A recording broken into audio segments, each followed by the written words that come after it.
Our fifth word comes from the book of John, chapter 19, beginning with the 28th verse, and it reads, "Later, knowing that everything had been finished, and so the scriptures would be fulfilled, Jesus said, 'I am thirsty.' A jar of vinegar wine was there, so they soaked a sponge and put it to his mouth. When Jesus had received the drink, he said, 'It is finished.' And with that, he gave up his spirit." I come to you with the fifth word, which is simply entitled, "I am thirsty." Surrounded by a crowd of onlookers, some jeering, some hurling insults, some crying, sympathizing with him. And then there were others who just came out of curiosity, just looking on to see what was going on as Jesus hung there on the cross with the sun beating down upon his body, with a loss of bodily fluids as a result of his sweating in the hot sun, bleeding from the places where he had been whipped and stabbed. It comes as no surprise that Jesus would say the words, "I am thirsty." But as I read this passage in preparation for today's sermon, two things struck my curiosity. The first was in verse 28, where it says, "So that the scriptures would be fulfilled, Jesus said, 'I am thirsty.'" The second item that caught my attention is Jesus didn't say, "I'd like some water to drink," or "give me something to drink." He simply said the words, "I am thirsty." Reflecting upon these words, I am first reminded of a conversation that's taking place between Jesus and the Samaritan woman at Jacob's well. Some of us may be familiar with that story, where the conversation begins with them talking about receiving water to quench a physical thirst, but then it continues and concludes with the Samaritan woman asking Jesus how she may obtain a living water so that she will never thirst again. What is it that Jesus is offering this woman so that she would never thirst again? Or better yet, looking at our current reality, what can Jesus offer us so that we would never thirst again? Our Old Testament scriptures teaches us that the people of God are taught that we are supposed to hunger and thirst for this thing called righteousness. And as Jesus' words of "I am thirsty" are proclaimed, I can't help but to wonder what happened in this world. What could happen in this world to quench that thirst for righteousness?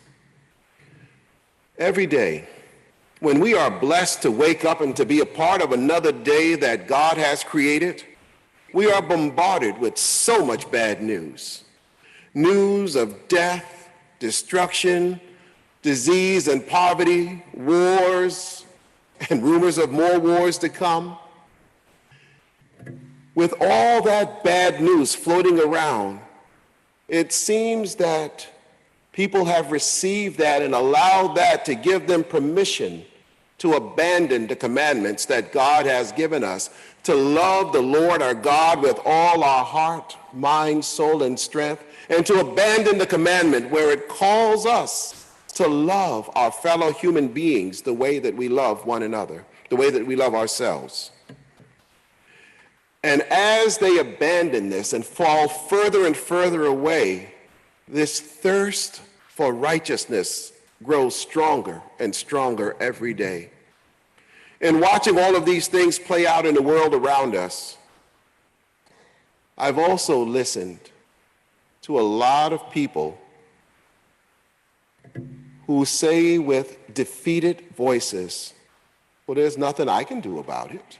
I'm just one person. I'm helpless. I'm an individual. This belongs to people who are more important than me, or who are on a higher pay grade than myself. And so what am I supposed to do about it? Beloved people of God, as I hear those words, and I think back to Jesus' words, there is no need for the voice of Jesus, which cries out in thirst for righteousness, that it should fall upon deaf ears. Starting with ourselves, we can choose to make a change in this world. We can choose to change the way that we live our lives.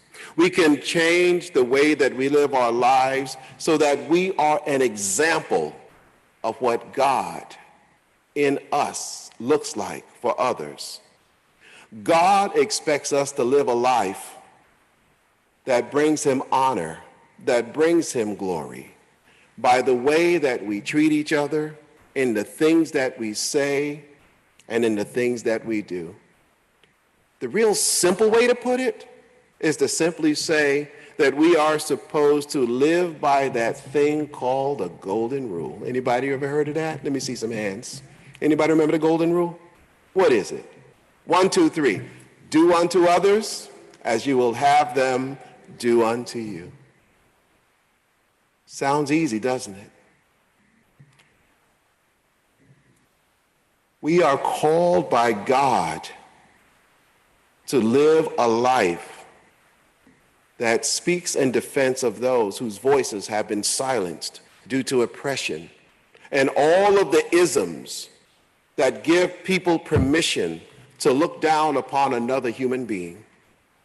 Beloved people of God, God is calling us to live a life that encourages others to be the best that they can be by setting an example by the life that you live, and by doing whatever it takes to encourage others to do the same. It's no surprise that as we look out into this world, the world has already given permission for people to be their worst. But God has given us, each and every one of us, as individuals, to invite them to turn their lives around so that they can begin to experience the joy of the Lord by being their best selves now. Beloved people of God, all of this can be our reality.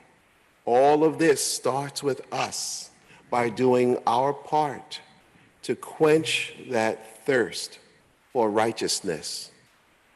And believe it or not, the end result, one individual can turn this entire world around and help to make this world a better place if we just accept that as a part of our reality. Amen. Amen.